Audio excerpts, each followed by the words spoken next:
Labdien! Šodien apskatīsim vienu no populārākajiem vēdera preses vingrojumiem – saspiešanu guļus. Tātad sākuma stāvoklis pēdas ir pilnīgi pie zemes, kājas apmēram 90 grādu leņķī, rokas šeit pie galvas, ja pirksts nevajag krustot, un uz izelpas laikā sasprinzinām vēdera presi un noturam sekundi un atpakaļ. Un izelpa, lēnām lejā, izelpa, nābīt kā iet iekšā dziļumā pie mugurkaula un pēdējo reizi ļoti labi.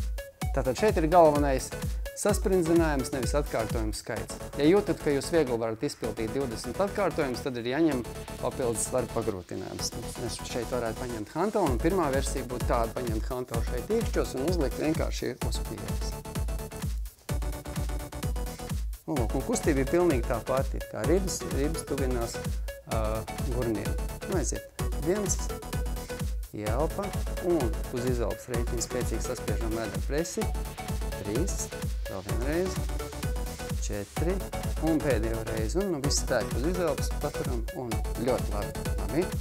Ja arī tad jūs jūtat, ka jūs varat mierīgi uztaisīt 20 atkārtojumus, tad vēl ir iespēja palielināt slodzi, paņemot hanteli šādi aiz sāniem un atvirzot 45 grādu leņķī apmēram apkārt, tad ir lielāks spēka plecs un būs lielāks slodze muskuļiem. Mēģinām vēlreiz.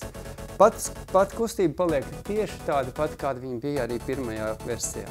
2, 3, vēlreiz 4. Galvenais ir spēcīgi saspringzināt vēdera muskultūru un noturēt 5. Ļoti labi, ļoti labi. Tas bija paraugs. Šādas un vēl citas padomas meklējiet šajā weblapā liveactive.lv. Tiksimies nākošreiz.